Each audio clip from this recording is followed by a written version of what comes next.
Bismillahirrahmanirrahim. Assalamualaikum warahmatullahi wabarakatuh.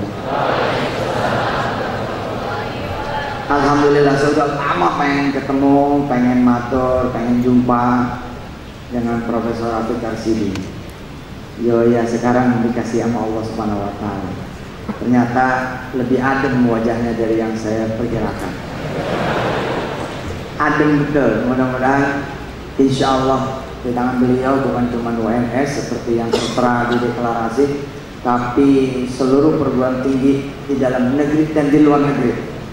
Insya Allah nanti tergabung semua perguruan tinggi di 5 benua di bawah benderanya UNS, insya Allah. Amin. Mudah-mudahan insya Allah. Ustaz Sihab, terima kasih sudah membawa saya kemari, kawan-kawan dari Solo, Isyarimah, dan teman-teman mahasiswa-mahasiswi. Saya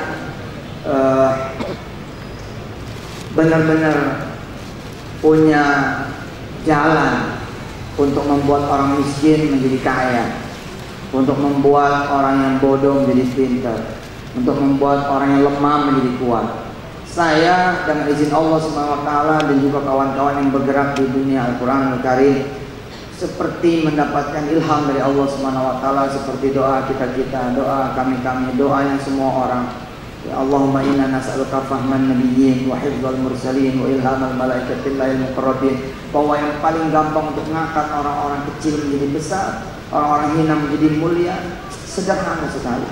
Tempelin dia dengan Quran, rekatkan dia dengan Quran, satukan dia dengan Quran, blend dia dengan Quran. Insya Allah berubah,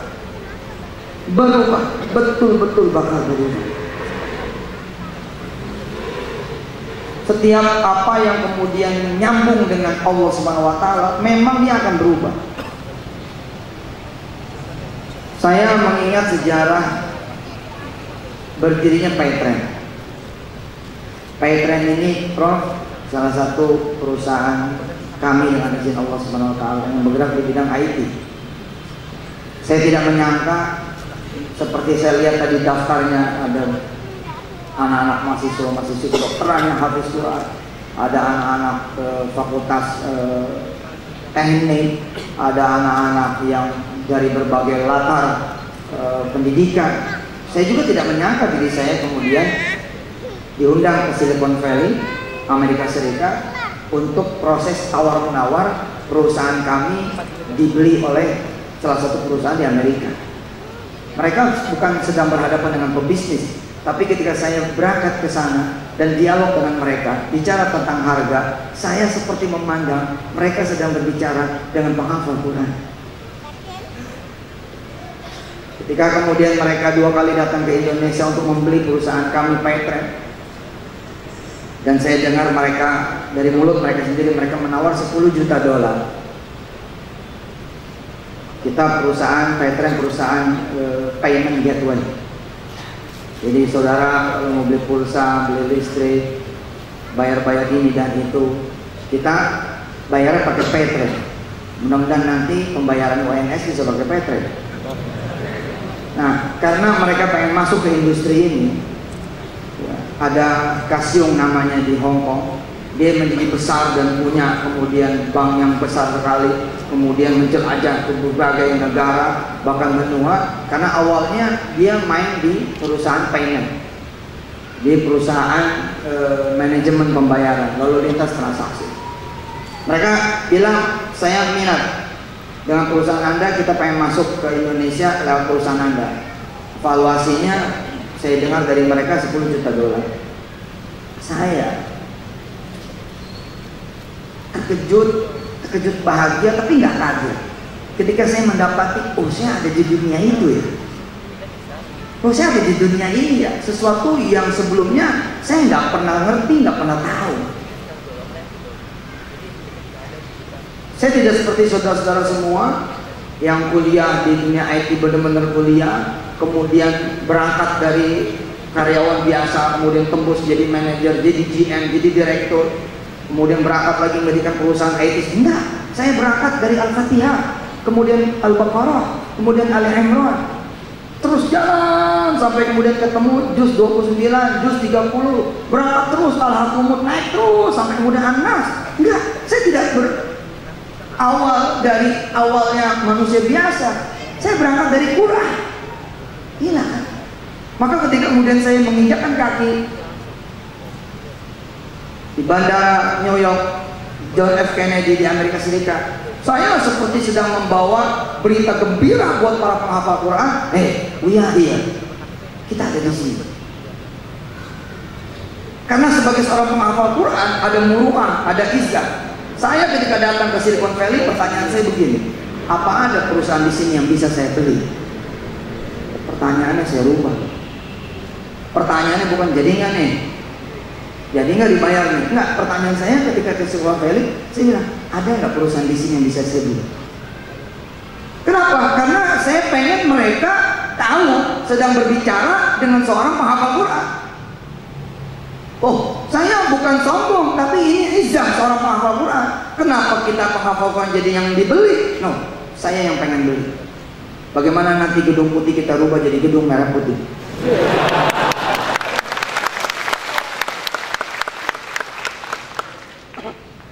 Saya melihat iklan, ngenes, hati saya ngenes.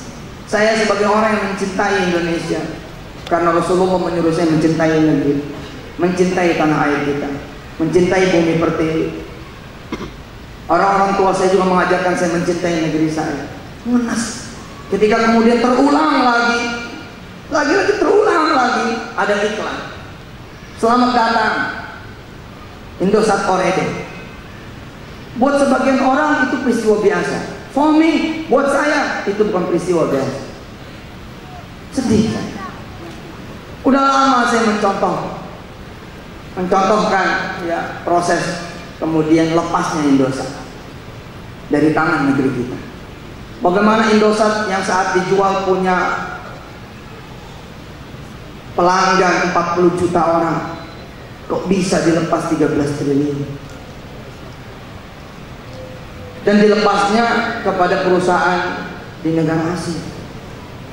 Padahal andai saja para pembesar kita menganut ekonomi kerakyatan, menganut ekonomi aslinya orang Indonesia, ekonomi gotong royong, patungan, Indonesia berjamaah, nggak bakal hilang Indonesia.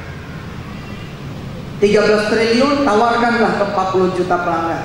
Cukup dengan satu short message, dengan satu SMS singkat, our valuable customer, pelanggan yang terhormat, mau nggak jadi ownernya Indosat? Kita butuh 13 triliun bagi 40 juta, kita bagi 3 tahun 36 bulan, ternyata cuma 9.000 perak, 9.027 perak. Sehingga kalimatnya cukup begini kalau saya kemudian menjadi pembesar saat itu. Dan tidak bicara kalau, insya Allah mudah-mudahan yang akan memimpin negeri ini adalah orang-orang yang memang berpihak kepada negerinya, berpihak kepada bangsanya. Cukup SMS-nya begini: tahan pulsa Anda 10.000 setiap bulan selama 36 bulan, welcome, you are my owner, you are my owner, Andalah pemilik barunya Indosat. Tapi tidak dilakukan.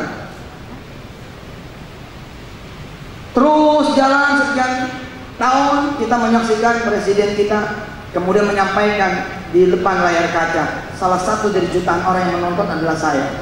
Ketika ada salah satu orang kemudian bicara bagaimana dengan Indosat, dia punya satelit. Kemudian Pak Presiden waktu itu ngomong, kita tidak usah bicara Indosat, Indosat itu 200 triliun terlalu mahal.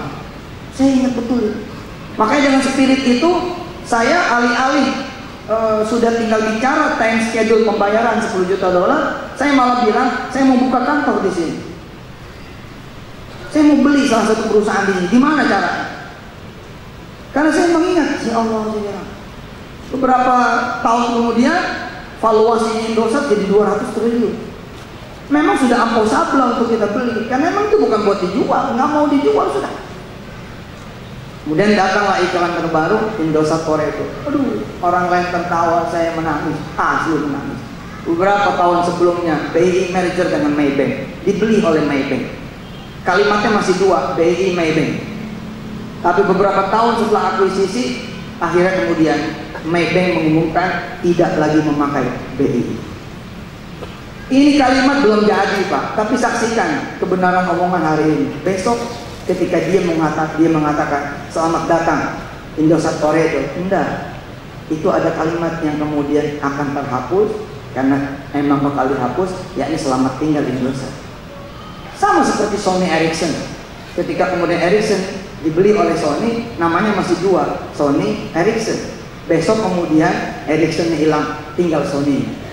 Bagaimana kemudian orang sedunia lupa Stadion Etihad itu dulu stadion apa namanya? Lupa. Memang sudah begitu. Kalau barang udah dibeli, ya suka-suka yang beli. Saya nggak kebayang bila kemudian separuh bumi Indonesia atau malah seluruh kemudian rakyat Indonesia memakai baterai. Nggak kebayang sama saya. Jika kemudian servernya, sistemnya, manajemennya dimiliki oleh Amerika, mendingan ame bini daripada Amerika. Ame bini aja deh. Kumi itu anak saya yang kedua namanya Kumi. Jadi Al-Kumi ini anak aneh. Wirda, Kumi, Kun, Hafiz, Aisyah. Anak saya 5 kalau. Alhamdulillah. Satu biang. Kumi, bangunlah. Kumi artinya bangun. Bangunlah. Kumi, bangunlah. Mu'annas. Bangun. Kumi. Bagaimana kemudian kita melihat di waktu yang akan datang tinggal koredo. Saya mikir, oh kita dari dulu belajarnya mewarnai, bukan diwarnai, betul tidak? Ahlul Quran besok harus mewarnai, bukan diwarnai. Maka saya datang. Terus kata dia begini, kata orang-orang Amerika ini, no, we back to subject dulu. Kita balik ke subjek materi obrolan kita. Bagaimana tentang proses akuisisi? Saya bilang, enggak lah. Kita akan bicara kalau penawaran Anda 1 billion, saya bilang, 1 billion. Jadi kalau penawarannya itu 1 billion, 1 miliar dolar, baru saya bicara, baru kita bicara. Apa kata bulenya? Oh nggak bisa. Anda baru 700.000 pengguna. Baru 700.000 pengguna. Kalau mau bicara 1 billion, Anda harus punya 10 juta pengguna.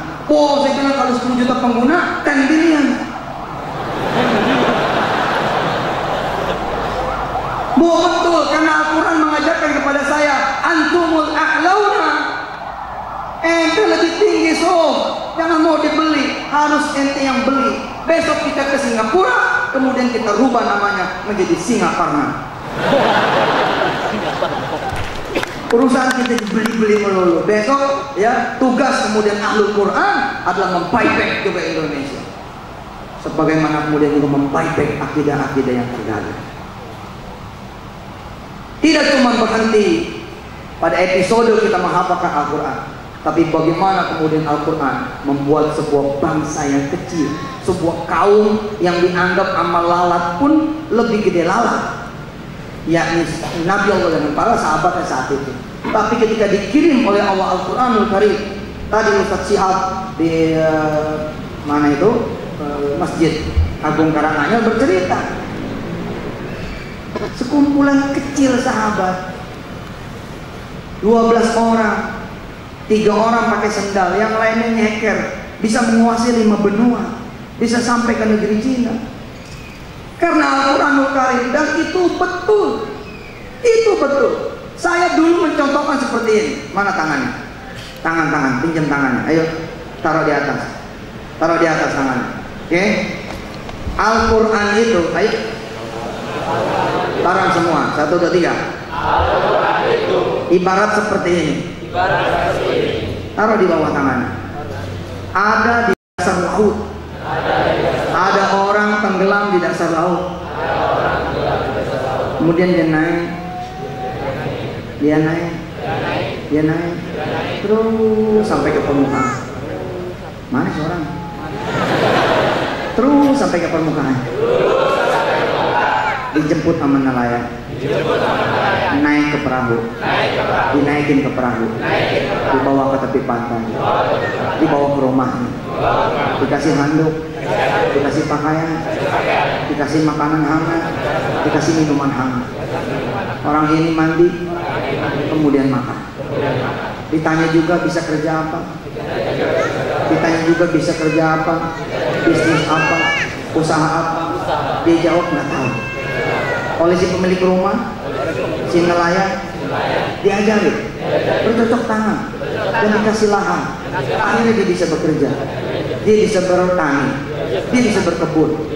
Kemudian dia tambah luas kebunnya, dia bisa dagang di kampung itu. Mana? Dia bisa dagang di kampung itu. Kemudian dia bisa berdagang antar kampung, berdagang antar pulau, menguasai pasar di Indonesia, menguasai pasar di negerinya, kemudian berdagang lagi antar negara. Dan ketika dia meninggal dunia, dia terus naik, nggak bisa di stop, unstoppable, sampai kemudian posisinya mentok. Ada sisinya Rasulullah Muhammad SAW. Dulu saya tidak membayangkan kalau contoh itu terjadi sama saya. Kan tadi ada ceritanya. Mula-mula dagang dulu di kampungnya, kemudian bisa berdagang antar kampung. Itu seni, gak nyangka. Ketika saya mulai bercerita sampai bisa berdagang antar kota, mulai nyampe. Tapi ketika saya kemudian bilang, coba nih gua naikin nih. Kita kemudian orang ini berdagang antar negara, bisa. Tapi saya yakin karena redaksi hadisnya seperti itu. Kalau kita udah nempel sama Quran, maka kita akan diangkat terus dan tidak pernah berhenti, bahkan ketika kita wafat dan nanti kelak dibangkitkan. Iqra wartaq. Baca kata Allah, silakan baca. Kamu naik sendiri. Nanti tempat akhirmu, akhir dari manzilatak nanti adalah dari akhir ayat yang takra'uha, dari ayat yang kalian bikin nanti baca. Bayangkan bila kemudian kita menyelesaikan 30 juz, Allah tempat kita bersama para nabi dan rasul, lalu kita bisa duduk, bisa bercakap-cakap, bisa melihat Nabi Muhammad SAW. Episode yang kemudian menjadi episode menyenangkan buat para orang tua adalah ketika anak-anaknya dibawa sama orang tua menemui saya. Ustaz, anak saya hafal waqiah loh. Terus saya tersenyum, oh ya, hafal waqiah? Iya. Ayo deh, baca deh. Terus saya juga mau persilakan, silakan deh baca. A'udzubillahi minasyaitonirrajim. Anak itu baca, yang menangis ayah ibunya sambil megang Samsung sama iPhone. Bismillahirrahmanirrahim. Saya duduk di situ di depan anak ini. Idza waqa'atil waqi'atu laisa liwaqa'atiha kadhibah. Ayah ibunya kemudian bleber matanya, sambil megang dia punya jajan, sambil dia mengusap air matanya. Ya Allah, anak saya membaca di depan Ustaz Yusuf Mansur. Saya pun senang melihat dua insan ini, senang melihat kemudian ayah dan ibu ini senang melihat anak yang membaca depan saya. Saya kemudian usap palanya dan saya beri dia hadiah. Saya membayangkan besok saya begitu di depan Rasulullah Muhammad SAW. Jibril mengantar saya ke depan Nabi Allah Muhammad SAW. Jibril juga mengantar Prophet Rafiq Karsidi ke depan Nabi Allah Muhammad SAW. Jibril memberi salam, ya Rasulullah, salam alaikum, wahai Rasulullah, salam sejahtera untukmu. Ini Prof Rafiq Karsidi, kenalin. Rasulullah bilang, udah kenal. Jibril bingung, emang pernah di UNS? Betul, saya membayangkan itu. Puncaknya adalah di mana kemudian orang tua saya ada di samping saya, dan itu yang membuat saya bilang sama santri-santri saya, sampai mati kita harus jaga hafalan Quran kita, sampai kemudian kita betul-betul bukan cuma sekedar pernah ngafal, tapi kita diwafatkan sebagai orang-orang yang memang menghafalkan Al-Quran. Kenapa? Karena momen itu yang paling saya tunggu, di mana Rasulullah kemudian bilang, silakan Yusuf Mansur baca ayat itu sebagaimana dulu Allah menurunkan kepada Jibril dan Jibril menurunkan kepada saya. Lalu saya membaca depan Nabi Muhammad SAW, kemudian Nabi bilang, coba mari kita sama-sama baca di hadapan Allah Subhanahu wa Ta'ala. Oh, itu yang membuat saya nggak berhenti, dan saya pengennya tidak sendiri, saya ngajak yang lain. Saya bilang sama Nabi Allah Muhammad, ya Nabi, itu di belakang ada teman-teman dari Al-Qumi, pengen setoran sama engkau ya Nabi. Satu-satu pada maju, kita berdua, kita bertiga, kita berempat, kita berlima, kita bersepuluh di organisasi ini, di kampus ini bersama wakil-wakil dari rektor-rektor yang lain. menyaksikan anak-anak kita terus ganti berganti. Allah, Quran Pak, nggak nyangka. Kemudian saya bisa berdagang. Pertama dagang Malaysia, pung, masuk Malaysia, masuk Singapura, kemudian masuk di negara-negara Asia. Kita terbang ke Hong Kong. Biasanya kita masuk Cina ke Indonesia, saya malah masuk dari Indonesia ke Cina. Saya dari dulu bilang saya demen nih sama si Elon Musk, demen nih saya sama si Elon Musk. Dari dulu saya bilang, oke, no problem, saya Muslim, dia bukan Muslim, tapi saya mencintai dia, saya menyukai dia karena spiritnya. Saya mendengar, saya kemudian membaca, saya melihat sejarahnya dia. Bagaimana kemudian Elon Musk berangkat kemudian dari Afrika Selatan menundukkan Amerika di usia yang masih sangat belia. Ketika dia berumur 6 atau 7 tahun, dia bilang sama teman-temannya, "Kamu ya sini." Temannya pada datang. Ada apa? Ada apa? Ada yang manggil El, ada yang manggil Elon, ada yang manggil Mus. Ada apa? Kata si Elon Musk, "Look at the moon." Lihat itu bulan.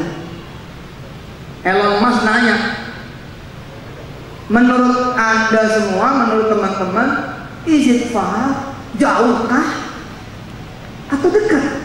Teman-temannya bilang, it's far away, jauh banget.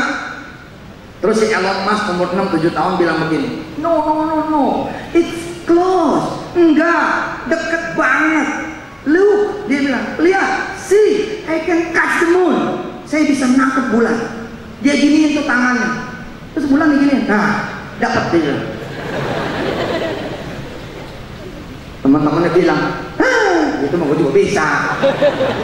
Tapi Elon Musk bilang, I will go to the moon. Saya akan pergi ke bulan. Dan di kemudian hari dia membangun X-Space. Dia orang pertama sipil bukan NASA yang kemudian memberangkatkan sepasang pengantin menikah di luar angkasa. Dia punya PayPal. Wah, karena itu saya bilang, saya punya PayTrack. PayPal kemudian menjadi salah satu alat pembayaran resmi Amerika. Seluruh datang mereka pakai PayPal. Dan dia tidak ada Quran. Jadi ketika saya datang ke Amerika, saya seperti dia. Elon Musk datang tidak dengan Quran, saya datang dengan Quran.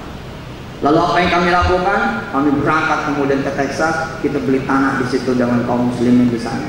2,1 hektar kita beli di Texas. Texas, bukan di Tawangannu. Dan apa yang membuat saya bangga? Insya Allah tidak ada kesombongan dan saya bangunkan Anda semua. Saya bisa begitu bukan karena apa-apa. Saya memegang Quran, seperti doa kita semua. Allahumma arhamna bil Quran waj'alhu lana imaman wa nuran wa hudan wa rahmah. Allahumma dhakkirna minhu ma nusina wa 'allimna minhu ma jahilna warzuqna tilawatahu ana al-laili wa atrafan nahar waj'alhu lana hujjatan ya rabbal alamin. Kita minta sebagai rezeki kita semua. Salah satu puncak rezeki adalah kita diizinkan membaca Al-Quran pagi, siang, sore, dan malam. Itu rezeki paling gede lah bisa baca Al-Quran. Jadi saya mengingat nih diri saya Yusuf Mansur yang berterima kasih betul kepada Allah. Di saat saya di kamar penjara, di sel yang dingin, Allah gerakin tangan saya mengambil Quran. Tidak kebayang kalau Allah menggerakkan tangan saya bukan untuk Quran. Nggak bakal saya berdiri di sini. Sejak itu saya berusaha mencintai Quran agar Quran mencintai saya. Ketika saya meniti karir sebagai tukang antar ayam potong ke rumah-rumah makan, saya membawa serta Al-Quran Karim. Mushaf tidak pernah saya tinggal. Hari ini memang saya sudah tidak lagi membawa Quran, karena alhamdulillah Al-Quran fi sudurina, Al-Quran sudah di hati, tinggal dikeluarin aja. Dulu Pak, saya teman saya banget, saya suka bilang sama teman-teman yang lain, sampai kapan lo jadi kurir? Ayo kita wudu, kita sholat di musolanya rumah-rumah makan Padang. Saya ingetin teman-teman, apa kata teman-teman? Jam, lo aja sama titip salam sama Allah ya. Gitu. Selalu memang omongan itu selalu kita dengar di episode apa aja kadang-kadang kita ngajak teman sholat, lo duluan deh salam ya gitu. Sama saya begitu. Kan orang nganterin ayam, ada yang nganterin minyak, ada yang nganterin kulit ini, ada yang nganterin daging, ada yang nganterin ikan, ada yang supplier macam-macam, semua ngumpul di dapur. Lalu mereka tidak langsung pulang, kenapa? Karena nuker kwitansi. Nah, di antara pengiriman dan nuker kwitansi, saya pegang Quran. Itu yang membuat saya kemudian berangkat di Amerika. Lalu saya bilang sama Allah, ya Allah, ji'na bil Quran. Ya Allah, saya datang sama Quran. Wirda juga datang ke Amerika dengan Quran. Umurnya 14 tahun, dia tidak berangkat dengan duit. Orang menyangka itu kan putrinya Yusuf Mansur, wajar. Enggak Pak, saya tidak ada. Wirda tidak punya piutang apa-apa ke saya. Itu Wirda dari umur 8 tahun. Dia bilang, saya mau ngapal Quran, mau minta hadiah dari Allah, pengen sekolah di Paris. Umur 8 tahun, 9 tahun. Ketika waktu kecil sepatunya rusak, dia datang ke saya, ayahnya. Dan saya seorang ayah yang insya Allah, alhamdulillah izin Allah mengerti. Allahus Samad, Allah nak, yang tempat kamu itu bergantung Allah. Allah juga tempat kamu meminta. Yang lain itu nggak ada apa-apanya, nggak bisa. Wa ya'buduna min dunillahi ma la yanfa'uhum wa la yadurruhum.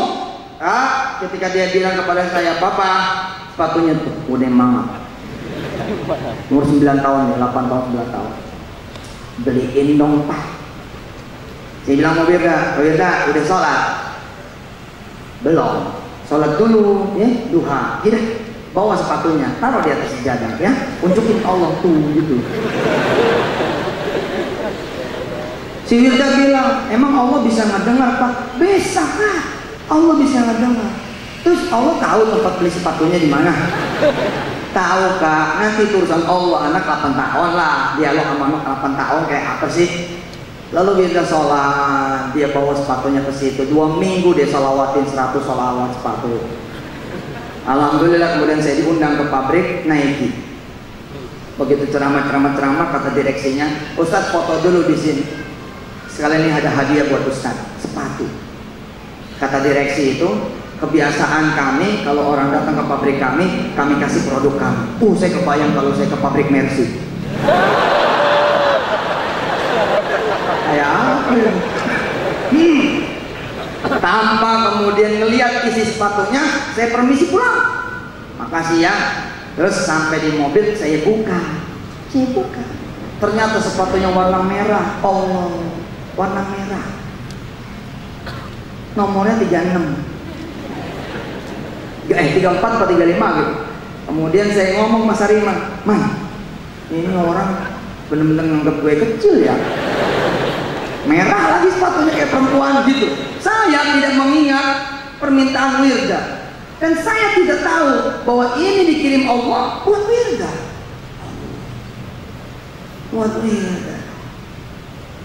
Terus kata Sariman, kata panitia, boleh ditukar Ustaz? Jangan. Kalau ditukar jangan. Kalau ditambah boleh. Gitu bro, ditukar jangan. Nambah boleh. Saya pulang. Begitu saya pulang, kebiasaan anak pertama, langsung begitu dia ngeliat saya tuh, papa gitu. Dia pelok saya, dia tomprok saya, kemudian dia ngeliat sepatu. Nah, sepatu kakak nih. Gitu. Ya saya bilang, benar juga. Ini dialog 2 minggu yang lalu. Terus saya tanya, Kak, mau bener? Terus baca sholat, terus bawa sepatu ini ke sholat tua. Terus Pak. Maka ketika dia berumur kemudian 12 tahun, 13 tahun, dia tembak Amerika, dia pasang poster-poster di kamar dia. Ada satu kalimat kecil, Quran will bring me to everywhere, to anywhere. Kalimat dia, Quran akan membawa saya kemanapun, dimanapun. Luar biasa. Alhamdulillah Dia lagi jalanin program, sekolahnya lompat-lompat, pindah-pindah. Jadi mulai dari New York dulu turunnya, jeder, situ sebulan di New York pindah, kemudian ke Washington DC pindah lagi terus. Nanti insya Allah sesat 50 kota, 50 country, 50 state di Amerika. Wirda selesai pulang dan peninggalan dia adalah rumah tahfiz di seluruh Amerika Serikat. Dan bayangkan saudara, umurnya masih 14 tahun. Apa yang membuat dia seperti itu? Quran.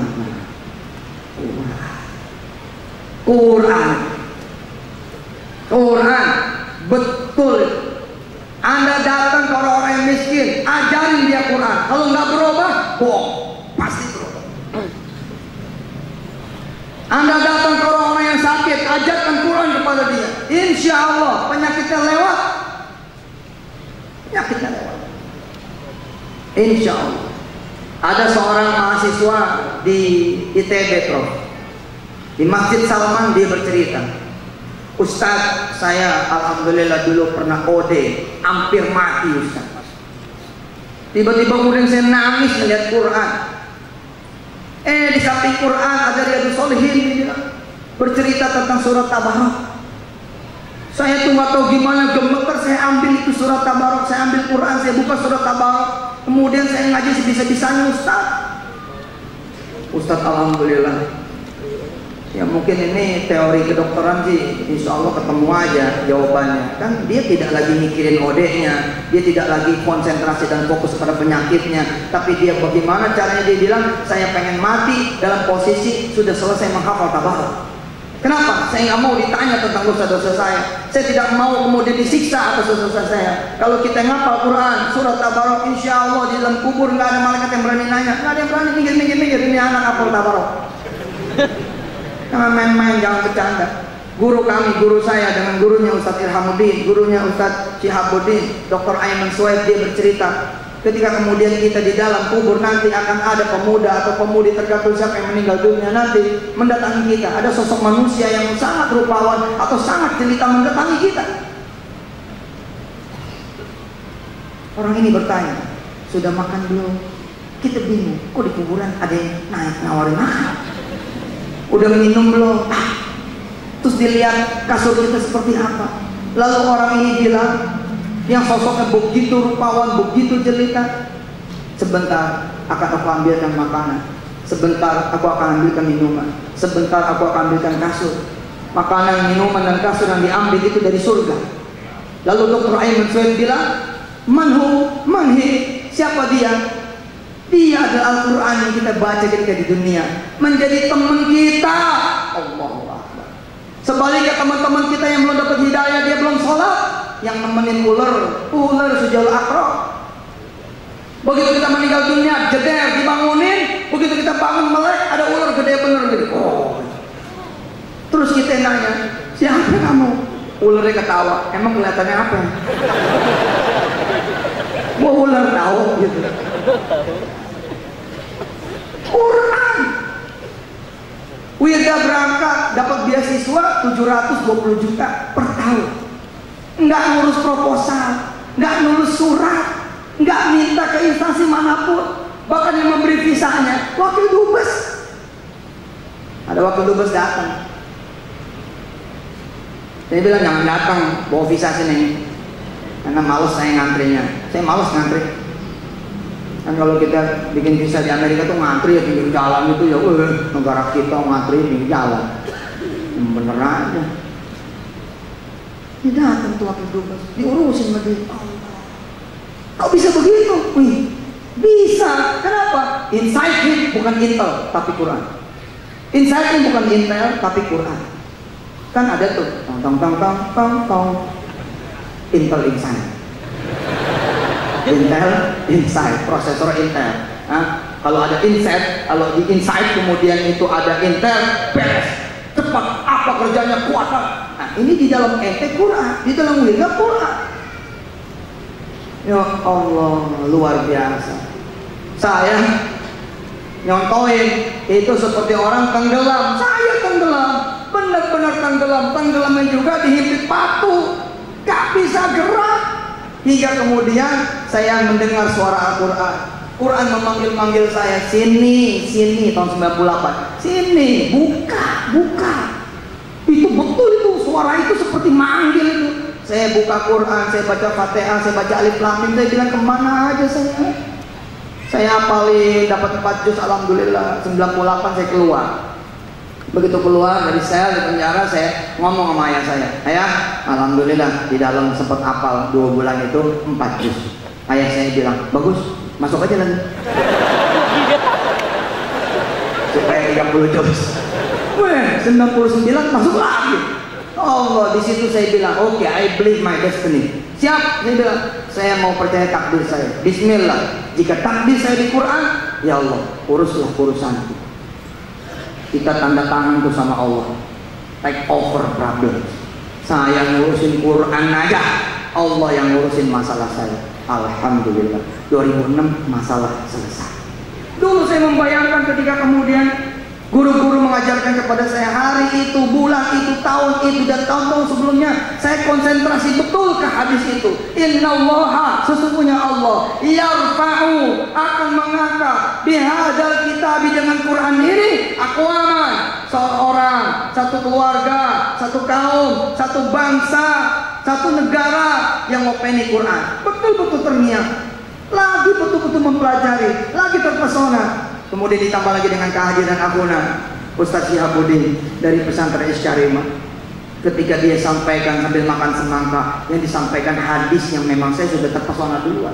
Saya bertanya kepada Allah, akankah ya Allah Engkau mengangkat Yusuf Mansur yang hina ini, yang penuh dengan dosa ini? Akankah Engkau mengangkat aku yang tidak punya masa depan ini dengan Quranmu? Aku nggak nyampe pikiranku ya Allah, tapi nggak usah aku pikirin, itu urusanmu ya Allah. Urusanku adalah ngopeni Quran.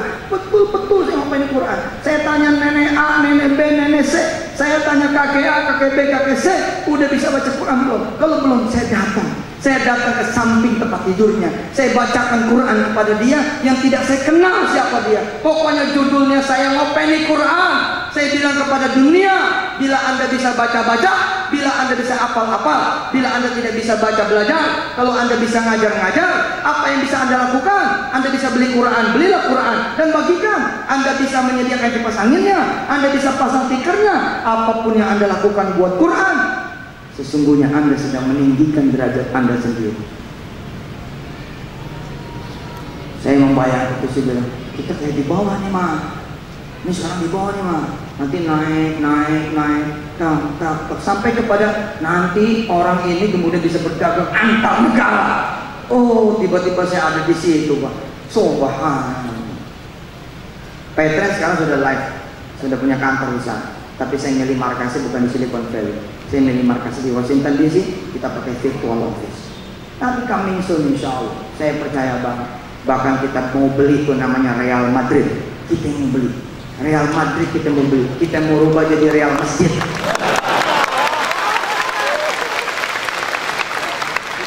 Barcelona kita rubah jadi Barca, insya Allah pemainnya turun pakai baju haji. Messi lo pakai baju haji sono. Messi bilang kenapa? Wah, bukan wah, gue ownernya pakai. Itu yang terjadi ketika Anda berjilbab kerja sama seseorang yang mengatakan pakai ini topi Natal. Anda nggak bisa ngomong apa-apa. Saya juga nggak bisa ngomong apa-apa. Bisa, ya sudah, makanya warnai, beli, jangan jadi yang dibeli, beli. Dan izin apa ya? Udah mau sholat Jumat, nggak ada sholat Jumat. Oke. Nggak bisa, Anda harus jadi pemimpin. Maka ketika pemimpin ketemu seperti Prof. Rafiq, kayak begini, masya Allah, alhamdulillah, dia pimpin, Allahu Akbar. Beliau tadi dengan kegembiraan yang menunjukkan begini begitu, subhanallah. Pak, nanti Bapak ngomong seperti itu bukan dengan saya, dengan Rasul,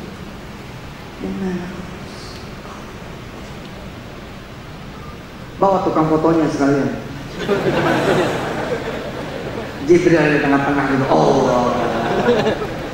ngomong, ya Rasul lapor begini, masa saya begini. Ini periode saya 2015. Nah, ini posisi saya ketika jadi Menteri Pendidikan di kabinetnya Yusuf Mansur. Ini tidak saya yang jadi Menteri Pendidikan. Lapor. Saya tuh ya kalau menjaga semangat menjaga ritme emosi, ke situ lari. Contoh, ini jam berapa sekarang? Jam 10.44, 45. Zuhur jam berapa? Setengah 12. Nggak ada acara lain setelah saya ini? Nggak ada. Berarti kita sampai asar. Saya membayangkan begini di urusan sholawat. Saya membayangkan begini. Perhatikan. Ada orang ucap salam kepada saya.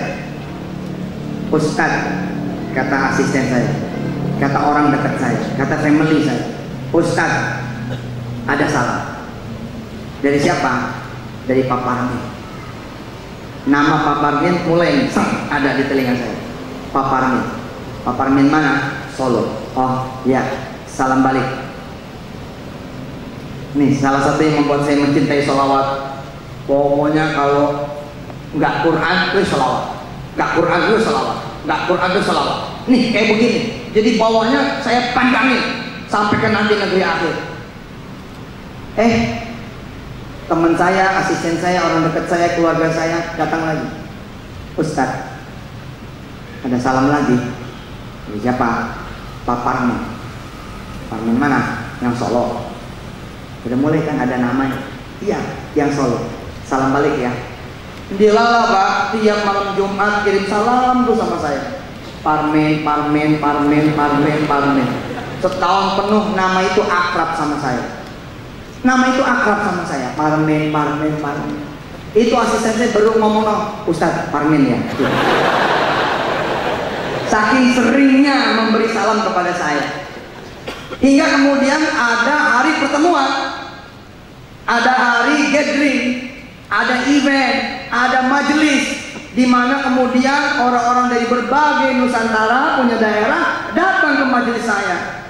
Saat itu kemudian teman saya, asisten saya, sekretaris saya, orang dekat saya, keluarga saya mengatakan begini, Ustaz, Pak Parmin ada di sini. Apakah saya sebagai orang yang menerima salam terus dari dia tidak begini nih posisi? Mana? Di mana Parmin? Di mana? Mana ya? Oh, di belakang. Pak Ustaz, kita turun. Saya turun ke bawah. Seru sampai ke posisi tiang. Kemudian saya jemput dia. Assalamualaikum Pak Parmin. Wah, Ustaz. Kita ke panggung. Sini aja tuh. Udah ya Bang. Saya kemudian muliakan beliau karena sering ngasih salam.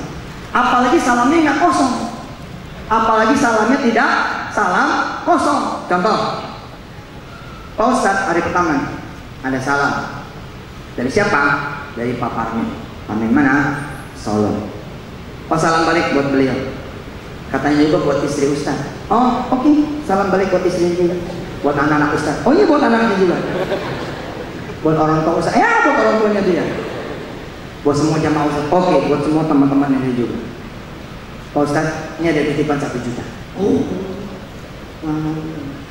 Ditunggu salamnya lagi. Uang kosong aja saya jemput.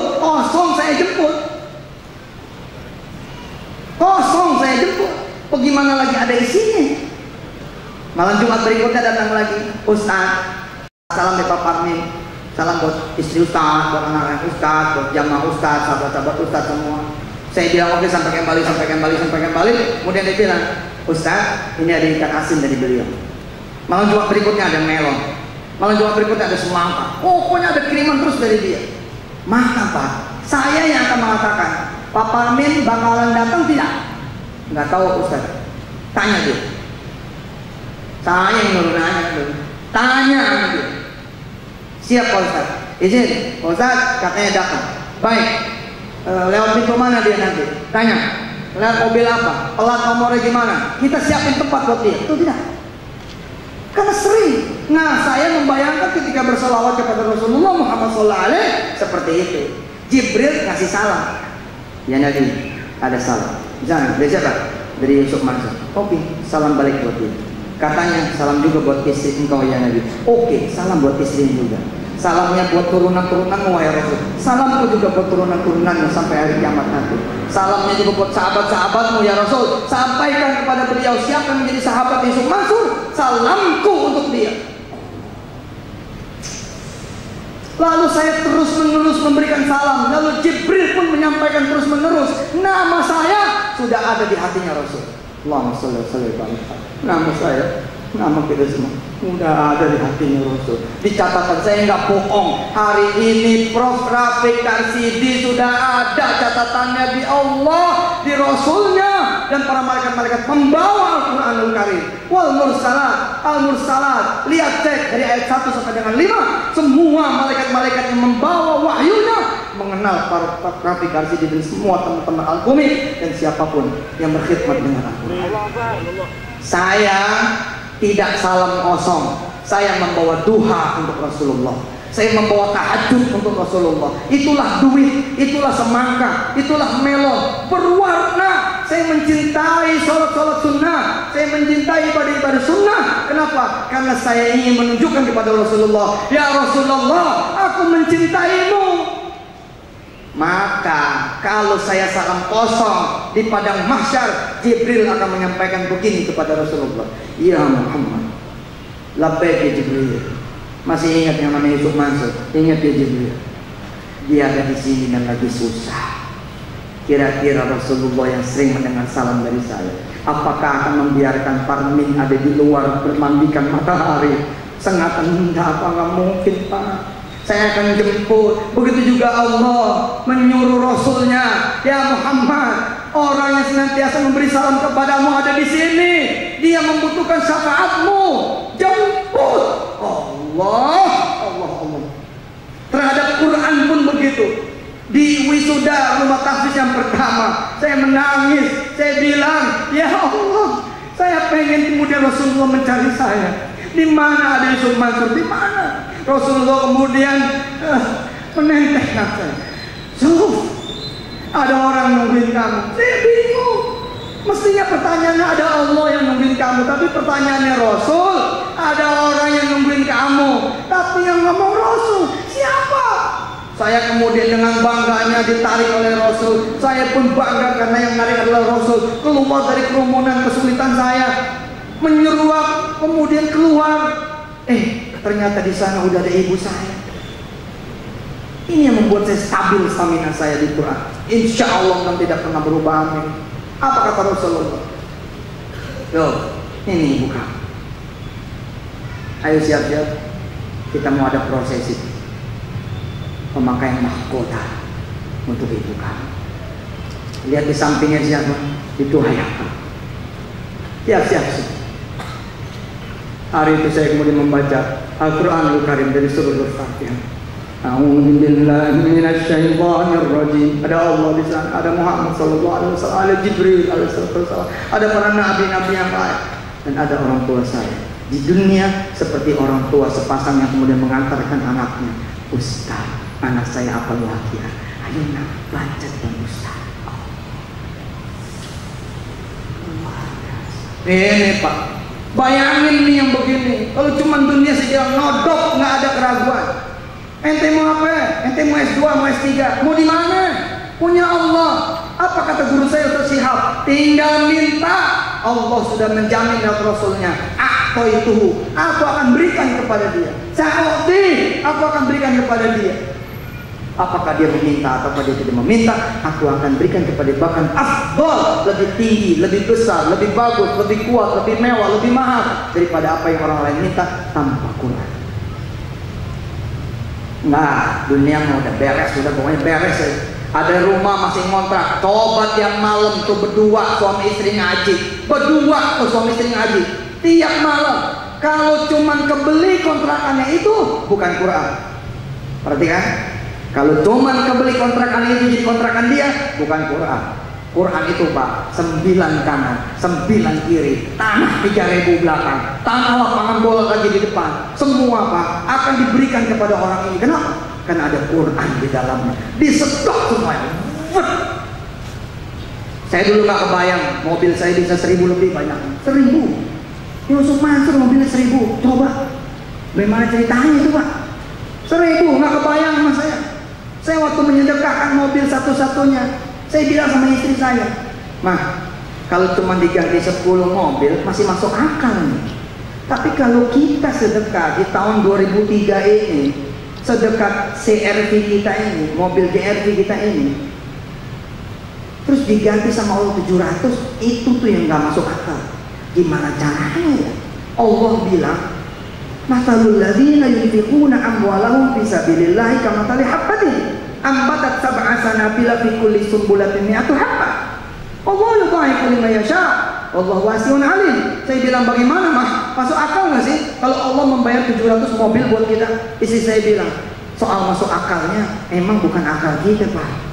Udah bismillah aja, nolin aja, injak, pong, injak pong." Hari ini saya mendapati, saya waktu itu ngukur begini, Pak. Kan saya pernah jadi office boy itu di Toyota Renata. Jadi tugas saya satu tim ngebersihin 180 mobil tiap pagi.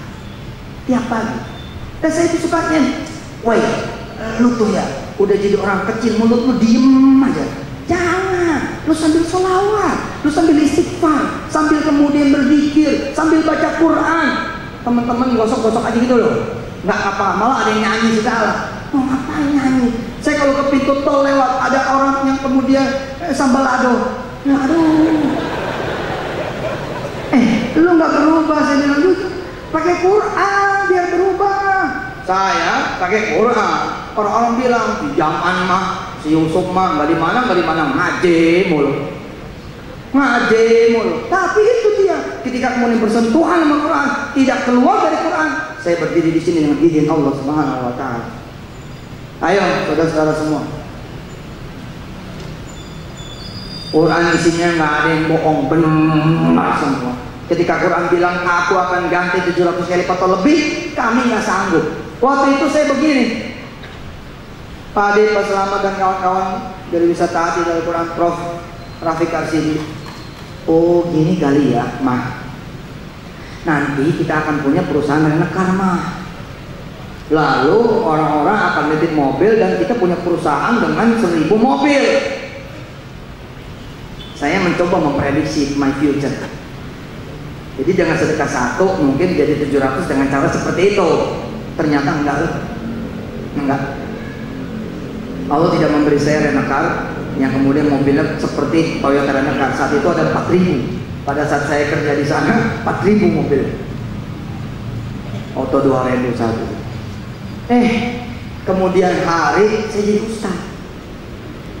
Terus lama-lama alhamdulillah saya baru menyadari, satu Indonesia ini 560 kota dan kabupaten. Di tiap kota ada mobil yang menjemput saya. Luar biasa. Dan yang datangnya Pak 6 mobil, 7 mobil. Kalau nggak di stop itu yang nganter yang jemput, mungkin sekampung pada pengen jemput.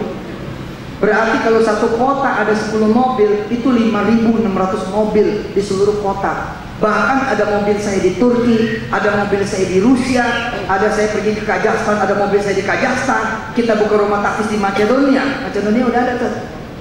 Itu kota apel kayak Malang. Allah, itu indah benar Macedonia. Saya berangkat itu kota negara Balkan ya. Di sana juga ada jemputan saya. Oh begini rupanya. Allah bilang, "So, aku bayar kamu dengan jumlah mobil yang unlimited. Tapi aku taruh di tempat-tempat yang nanti kamu butuhkan." Pokoknya begitu kamu datang ke mobil keluar, nggak perlu bayar bensinnya, nggak perlu ngupain sopirnya, dan mobil itu boleh dibawa pulang ke Jakarta. Gitu Pak Parmin ya. Ini mobil Pak Parmin apa? Boleh dibawa ke Jakarta. Kalau Ustadz mau bawa aja. Loh itu yang terjadi, betul. Kalau saya jadi Ustadz yang sewenang-wenang, mana ada jemaah yang menolak. Kalau saya bilang sama Pak Parmin saya minta ya apa, nggak mungkin nggak dikasih, nggak mungkin. Yang nggak ngasih kan bininya. Ustadz nih. Allah yang punya semuanya, betul. Gak kebayang ke saya. Maka kalau Anda ini orang yang tidak bisa bayaran SPP, lalu kemudian saudara ngapalin Quran dan bisa bayar, belum Quran itu mah, belum Quran, mana ada istimewanya? Nggak istimewa. Yang istimewa mah di kemudian hari Anda punya sendiri universitasnya dengan nama Anda sendiri. Itu yang luar biasa. Tukang nasi goreng sambil kemudian dia masak nasi goreng, sambil dia ngaji ayat apa yang dia hafalin.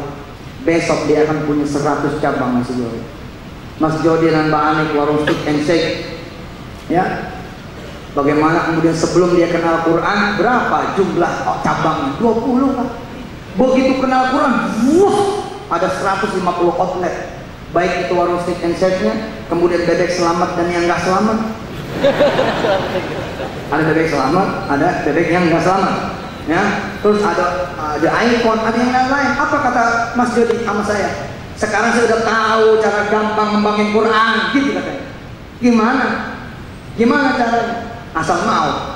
Terus saya sekarang udah tahu juga caranya ngembangin usaha. Gimana caranya? Ngembangin Quran.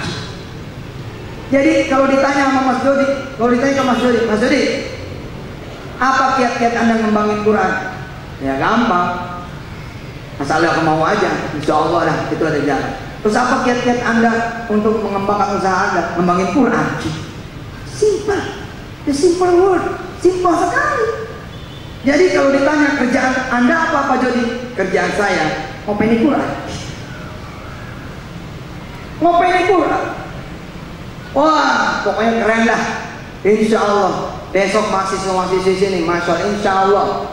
Begitu nanti saya berangkat jeder makan di warung sate gitu ya. Ini ente mahasiswa toh? Siapa namanya? Nih depan.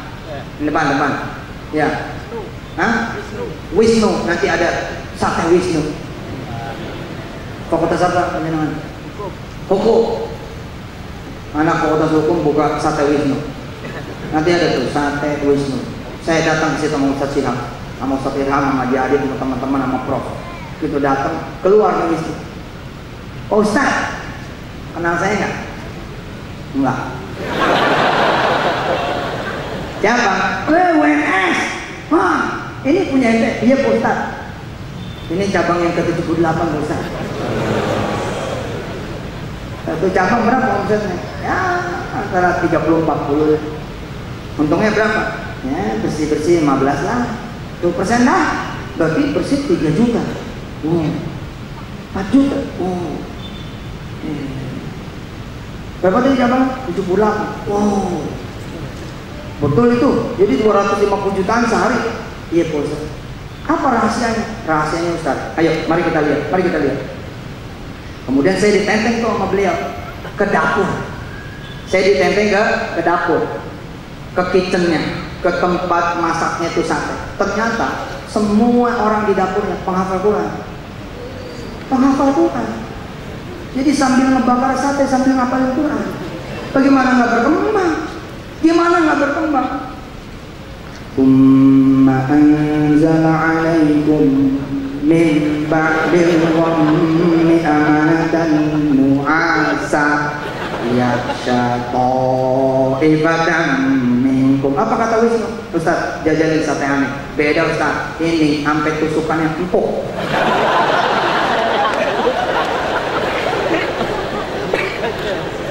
Udah benar, udah betul, Quran itu betul. Yang penting jangan kemudian membelakangi itu. Jangan sampai kemudian meninggalkan Quran. Ustaz, apa? Banyak kok penghafal Quran yang hidupnya susah. Enggak, gua nggak percaya. Panggil. Nggak percaya, saya nggak percaya banget. Ada penghafal Quran itu susah, nggak percaya. Kecuali proses. Proses Pak. Masa nggak berproses? Proses dong. Terus saya datang. Assalamualaikum Ustaz. Betul kamu hidupnya susah. Iya Ustaz. Buat makan aja saya nggak ada. Kamu penghafal Quran? Iya Ustaz. Tahun berapa selesai? Ada 2 tahun yang lalu. Semalam sholat malam? Enggak. Ya bukan Pak. Ya bukan lah. Prestasi namanya. Prestasi apa? Oh, apa Quran? Prestasi. Belum apa Quran? Prestasi. Sholat zuhur setengah 3.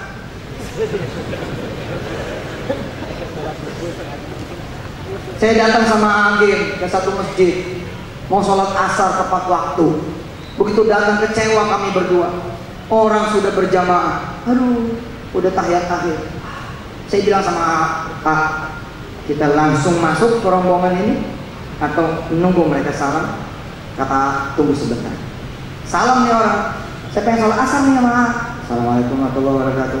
Assalamualaikum warahmatullahi wabarakatuh. Terus keluar orang ini tanpa berdoa. Melihat saya maaf, Ustaz, kita. Terus kita tanya, emang udah azan asar? Oh enggak, tadi sholat zuhur. Luar biasa. Zuhur.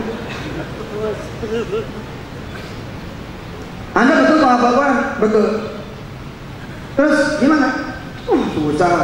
Saya jadi penghafal Quran. Akhirnya Allah tempatkan saya menjadi tukang tarik delman. Yang benarnya Allah. Oh nggak percaya saya tuh? Nggak percaya. Udah berapa lama jadi tukang tarik delman? 7 tahun. Terus kalau berjamaah enggak? Ya gimana?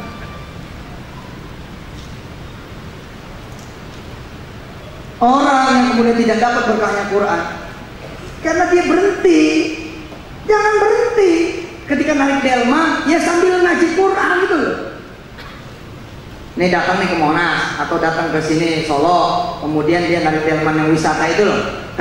Kemudian naik nih orang. Begitu naik orang, dia kemudian orang lain pada moto-moto Solo dan sekitarnya, dia baca Quran.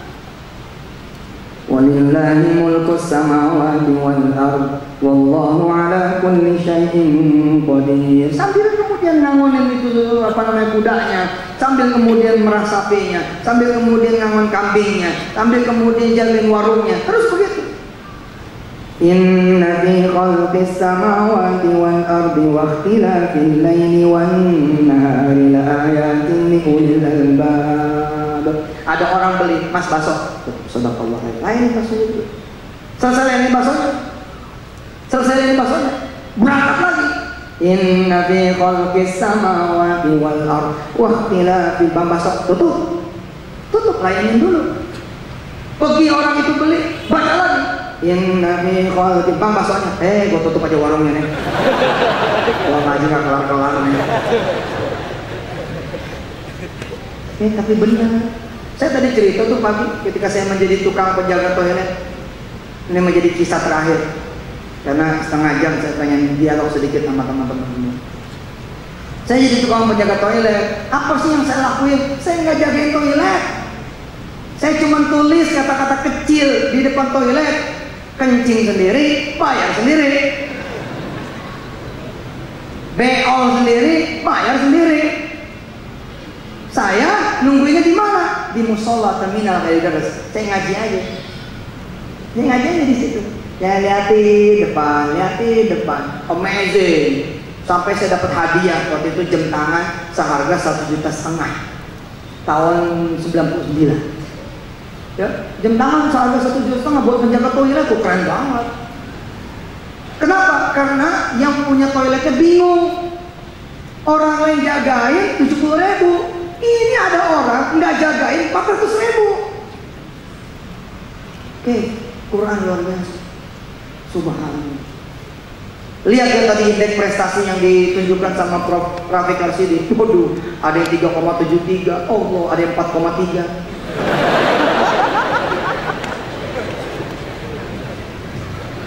Dua orang. 373. Fakultas apa Prof tadi? Yang 373. Kedokteran. Allah. Begitu ada orang bunting pengen melahirkan, nggak pakai di anestesi, dia panggil perawatnya, bacain surah Maryam. Bacain surah Maryam, perawat duduk, suaminya disuruh duduk, dengar. Kafha ya ain sad. Itu bayi di dalam pengen keluar, pengen dengerin dari luar. Hebat loh. Orang datang dibacain Quran. Allah, saya aja sakit nih. Saya kalau sakit nih, saya panggil santri-santri. Santri masuk ke kamar saya, udah pada duduk, pada bacain Quran. Allah, aduh. Kumi ya, nomor 2 tuh anak Kumi. Itu nurunin wirda. Kalau saya pusing tuh, diambil wudhu, kemudian dia datang, dibacain, dipegang tuh kepala saya. Papa, mudah-mudahan papa sehat ya. A'udzubillahi minasyaitonir rajim. Allah. Ar-Rahmanu 'allamal Qur'an, khalaqal insana 'allamahul bayan. Ayah siapa yang nggak baik digituin? Dipegang sama anaknya, apalagi dipegang bininya, masya Allah. Sehat kan? Nggak jadi sakit, bangun deh kita bangun semua udah dipegang sama istri kan? Alhamdulillah. Emang ngerti lu tawa-tawanya?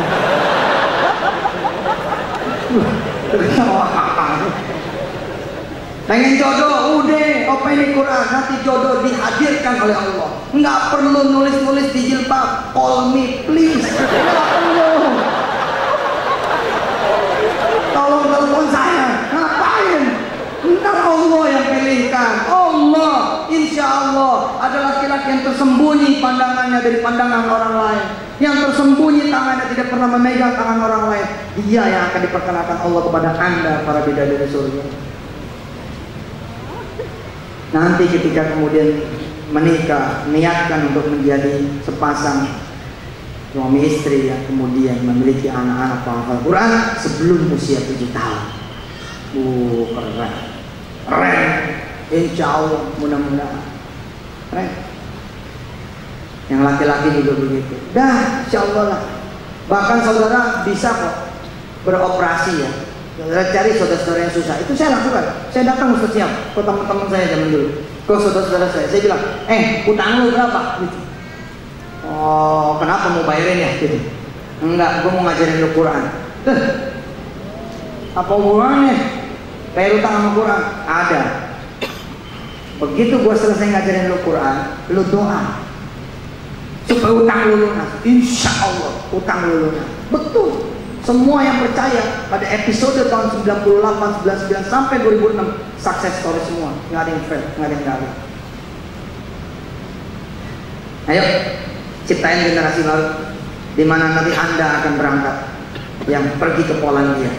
Ngapain? Sana anda ekspor batok kelapa. Batok kelapa tuh diekspor ke Polandia. Luar biasa itu. Anda berangkat ke Polandia sambil terima pembayaran, tanda tangan sambil Anda buka rumah tangga di sana. Anda berangkat ke Belanda, Anda nanti S3 di Jerman barangkali, Anda nanti S2 barangkali di Belgia atau di Norwegia atau ada yang kemudian keliling Eropa. Setiap jejak kamu melangkah dimanapun, Anda buka perusahaan, di mana di perusahaan itu Anda bilang, kalian hafalin Quran 1 hari 1 ayat. Mudah-mudahan suatu saat saya diundang oleh Anda semua meresmikan gedung bikinan Anda. Anda membuat gedung, 4.000 karyawan Anda duduk khataman Quran. Lalu saya dengan Prof Karsidi datang, Prof Rafiq datang. Ini katanya hafal khataman Quran. Kok nggak pada megang Quran? Gitu. Ini ada alumni UNS nih dan alumni kemudian PTN yang tergabung di Alkumi. Satu orang bikin gedung 30 lantai. Agenda pembukaannya hari Senin. Salah satu agendanya khataman Quran. Datang misalnya dengan Prof Karsidi sebagai alma mater saya kan pernah di UNS nih sekarang, berarti kan alma mater nih. Saya diundang, kita bingung Prof, kok katanya khataman Quran ya? Tapi kok nggak pada megang Quran ya? Quran mana? Dengan bangganya jebolan UNS, anggota dari Alkumi mengatakan 4.000 karyawan kami semuanya 30 juz.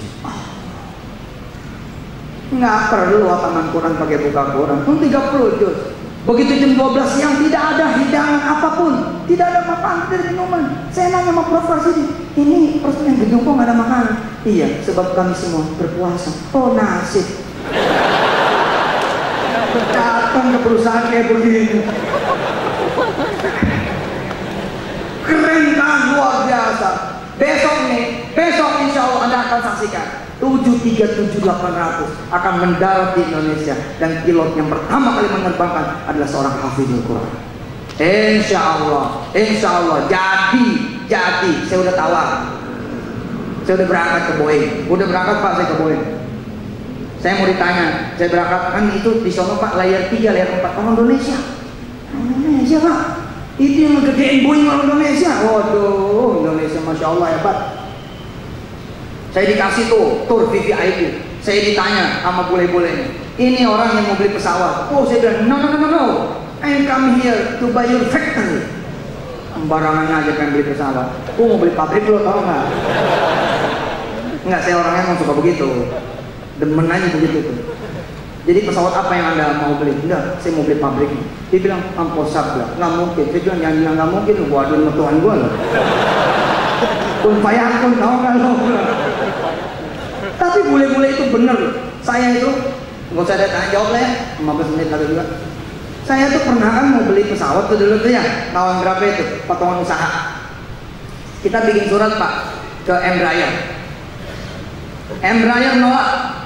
Pak Adit, Embraer nolak. Kata Embraer begini, emang siapa itu isu masuk gitu? Pengen beli pesawat segala gitu. Prim Air, saya lewat PT namanya Prim Air. Prim Air lapor ke saya, Pak Ustaz, Embraer nggak mau ngobrol sama kita. Kenapa? Karena Pak Ustaz tidak ada track record di industri pesawat terbang. Begini aja Pak Ustaz, Pak Ustadz masuk aja deh ke jajaran komisaris kami gitu. Jadi Pak Ustadz masuk ke jajaran komisaris Prim Air, kemudian nanti kita bikin surat lagi ke sana bahwa Anda berbicara dengan komisaris kami. Saya bilang sama dia, nah ini bukan cara gua. Udah, gua yang balas suratnya. Jadi dia pengen tahu dulu siapa saya. Suratnya saya balas Pak, tulisan tangan. If you wanna know about me, just googling. Saya bilang, bener itu, terjadi itu Pak. Saya bilang, kalau Anda pengen tahu siapa saya, Google aja, Yusuf Mansur, you will find out nanti, who is he, who is me. Saya bilang, siapa, who am I? Anda bakal tahu siapa saya. Udah buka. Di luar dugaan, bule-bulenya bilang, wow, amazing, he is famous. Baru tahu. Tadi nanya siapa lo katanya. Oh ini datang tuh bule-bule, dia bilang ayo kita makan malam di Hayat. Wah keren. Saya tuh Pak, saya Ustaz, kalau duduk kayak begitu tuh saya tidak memposisikan, demi Allah saya tidak memposisikan sebagai seorang pembisik. No, saya lagi memposisikan sebagai seorang penghafal Quran. Jadi duduk nih di Hayat, Bang, perwakilan dia, ada direktur Asia Pasifik, kemudian duduk didampingin manajer, kemudian lokalnya, bla bla bla, ngobrol sama saya. Pas pembukaan, saya bilang, baik, mari kita buka, let's we open this meeting with suratul Fatihah. Oh, gua tahlil dulu. Bingung boleh-boleh, what's Fatihah? Gua nggak mau tahu, gua kan meeting gua yang mimpin kan, gitu. Ingat ya, kita yang mimpin, jangan dipimpin. Hati-hati, jangan. Kita yang mimpin. Jadi kalau harus ada meeting, kita yang mimpin berbicara. Terus saya langsung memaparkan problem. Masih kan? Begitu saya ngomong, langsung saya paparkan problem. Saya bilang, bapak-bapak, makasih sudah mau makan malam dengan saya. Kita punya masalah. Boleh-boleh pada nampak orang tuh boleh. Apa? Problemnya? Ini yang bayar siapa sih? Ini mesti jelas dulu nih siapa yang bayar. Oke, on me bilang, saya yang bayar. Oke, itu lanjut. Iyalah, gue gak ada duit. Yang bayar dong, kan yang punya kepentingan dia bukan gua. Enak aja gue yang bayar, dia punya kepentingan. Nah, kalau urusan bayar, kita dibayarin gak apa-apa.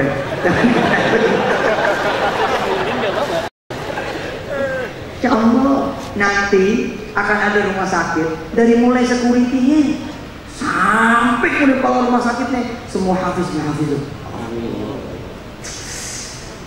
Keren. Begitu ada orang loading barang, security masuk. Mau ngantar apa Pak? Mau ngantar obat. Sudah hafal Ali Imran? Belum Pak, hafalin dulu baru masuk. Berapa Ali Imran? Nah bisa, ayo ikutin saya. Alif Lam Mim.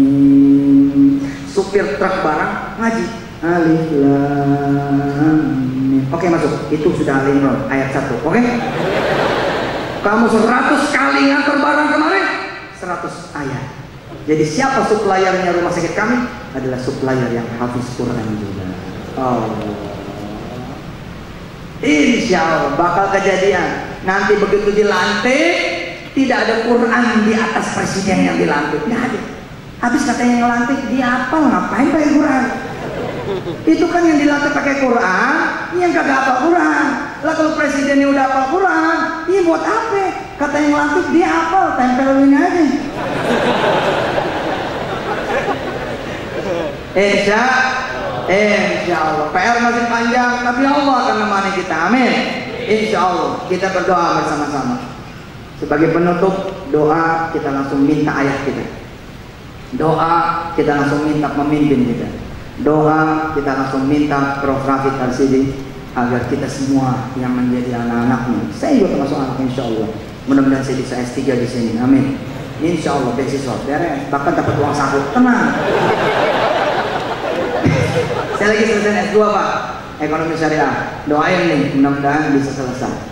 Dan saya bilang, jadi pengusaha balik kampus, balik. Nggak benar itu. Yang benar aja. Ayo kita berhenti sekolah, kita berhenti dari. Nggak benar, menuntut ilmu tiba ada kok nyuruh-nyuruh berhenti. Saya termasuk motivator yang tidak bersepakat agar Anda menjadi pengusaha lalu meninggalkan kampus. Enggak. Karena itu saya contohkan, ayo kuliah lagi, ayo belajar lagi, ayo kemudian S2, ayo S3. Kalau perlu sekarang S5 not sama S6Edge Samsung. Orang baru S3 itu S5. Alhamdulillah. Ya, kita aminkan doa dari Prof. Rafiq Arsidi. Mudah-mudahan Allah SWT mengabulkan doa beliau untuk kita semua, untuk bangsa ini, untuk negeri ini, bahkan untuk dunia dan semesta. Kepada beliau saya persilakan, kami persilakan, saya cukupkan akhirul kalam. Hadana Allah wa iyyakum ajma'in. Assalamualaikum warahmatullahi wabarakatuh.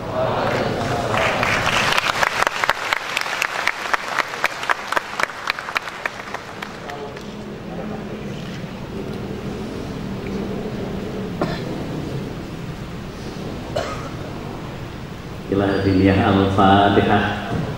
A'udzubillahi minasyaitonir rajim. Allahumma shalli ala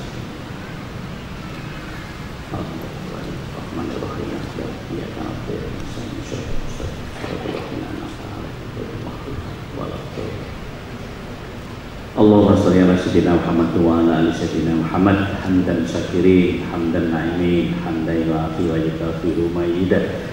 Rabbana wa lakal hamdu wa jikal kadri wa akini sultanik. Rabbana dolamna anfusana wa lam taghfir lana lanakunanna minal khasirin.